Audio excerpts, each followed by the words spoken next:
ಶೋಷಿತರ, ಹಿಂದುಳಿದವರ, ದಲಿತರ ಹಾಗೂ ಅಲ್ಪಸಂಖ್ಯಾತರ ಧ್ವನಿಯಾಗಿ ಸಮಾಜದ ಕೊನೆಯ ವ್ಯಕ್ತಿಗೂ ನ್ಯಾಯ ಸಿಗಬೇಕೆಂದು ಶ್ರಮಿಸುತ್ತಿರುವ ಸಾಮಾಜಿಕ ನ್ಯಾಯದ ಹರಿಕಾರರು ನಮ್ಮ ನಾಯಕರಾದ ಸಿದ್ದರಾಮಯ್ಯನವರು.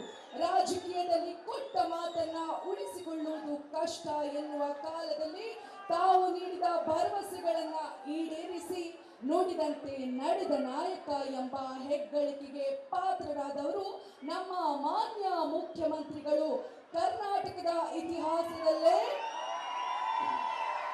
ಅತಿ ಹೆಚ್ಚು ಬಾರಿ ರಾಜ್ಯದ ಆಯವ್ಯಯವನ್ನ ಮಂಡಿಸಿ ರಾಜ್ಯದ ಹಣಕಾಸು ಸ್ಥಿತಿಯನ್ನ ಸಮರ್ಥಕವಾಗಿ ನಿಭಾಯಿಸುವ ಹೆಮ್ಮೆಯ ಆರ್ಥಿಕ ತಜ್ಞರು ನಮ್ಮ ಸಿಎಂ.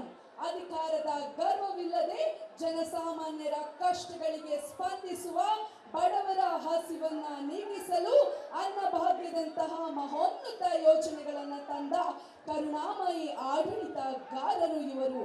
ಯಾರದೇ ಮುಲಾಜಿಲ್ಲದೆ ಸತ್ಯದ ಪರವಾಗಿ, ತತ್ವ ಸಿದ್ಧಾಂತಗಳ ಪರವಾಗಿ ಗಟ್ಟಿಯಾಗಿ ಧ್ವನಿ ಎತ್ತುವ, ಕರಾವಳಿಯಿಂದ ಕಲ್ಯಾಣ ಕರ್ನಾಟಕದವರೆಗೂ ಕೋಟ್ಯಾಂತರ ಅಭಿಮಾನಿಗಳನ್ನ ಹೊಂದಿರುವ ಜನಪ್ರಿಯ ಜನನಾಯಕರು ನಮ್ಮ ಸಿದ್ದರಾಮಯ್ಯನವರು.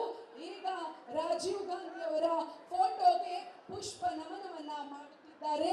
ಮಾತುಗಳಿಗಿಂತ ಮೌನ ಹೆಚ್ಚು ಪ್ರಭಾವಶಾಲಿ. ಹಾಗಾಗಿ ತಾವೆಲ್ಲರೂ ಕೂಡ ಒಂದು ನಿಮಿಷ ನಿಂತು ಮೌನ ಪ್ರಾರ್ಥನೆಯನ್ನ ಮಾಡಿ ಇವತ್ತು ರಾಜೀವ್ ಗಾಂಧಿ ಅವರ ಪುಣ್ಯತಿಥಿಗೆ ತಾವೆಲ್ಲರೂ ಕೂಡ ಪ್ರಾರ್ಥಿಸಬೇಕು. ಹಾಗೆ ನೀಟ್ ವಿದ್ಯಾರ್ಥಿಗಳಿಗೆ ನ್ಯಾಯ ದೊರಕಿಸಿಕೊಡಬೇಕು ಅಂತ ಕೇಳ್ಕೊಳ್ತಾ ಇದ್ದೇವೆ.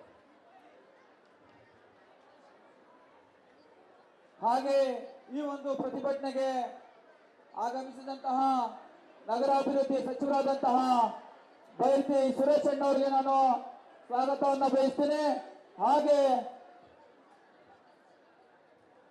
ಶಾಸಕರು, ಮುಖ್ಯಮಂತ್ರಿಗಳ ಕಾನೂನು ಸಲಹೆಗಾರರಾದಂತಹ ಪೊನ್ನಣ್ಣ ಸಾಹೇಬರಿಗೂ ನಾನು ಈ ಒಂದು ಕಾರ್ಯಕ್ರಮಕ್ಕೆ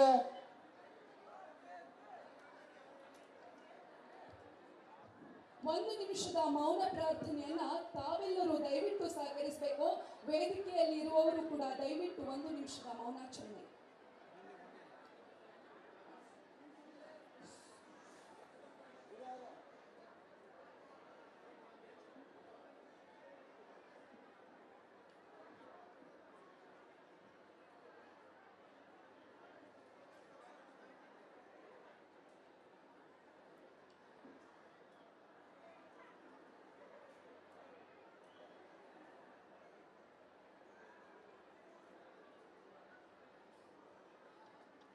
ಧನ್ಯವಾದಗಳು ಎಲ್ರಿಗೂ. ರಾಜೀವ್ ಗಾಂಧೀಜಿಯವರು ಒಂದು 18 ವರ್ಷದ ಯುವಕರಿಗೆ ಮತದಾನದ ಹಕ್ಕನ್ನು ನೀಡುವ ಮೂಲಕ ಯುವ ಶಕ್ತಿಗೆ ದೇಶದ ಚುಕ್ಕಾಣಿ ಹಿಡಿಯುವ ಶಕ್ತಿ ನೀಡಿದ್ರು. ಆದರೆ ಇವತ್ತು ಅದೇ ಯುವ ಶಕ್ತಿಯ ಹಕ್ಕಿಗಾಗಿ ಯುವ ಕಾಂಗ್ರೆಸ್ ಬೀದಿಗಿಳಿದು ಹೋರಾಡ್ತಾ ಇದೆ.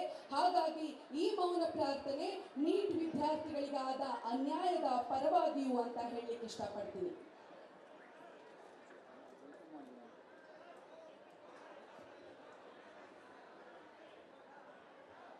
ಈಗ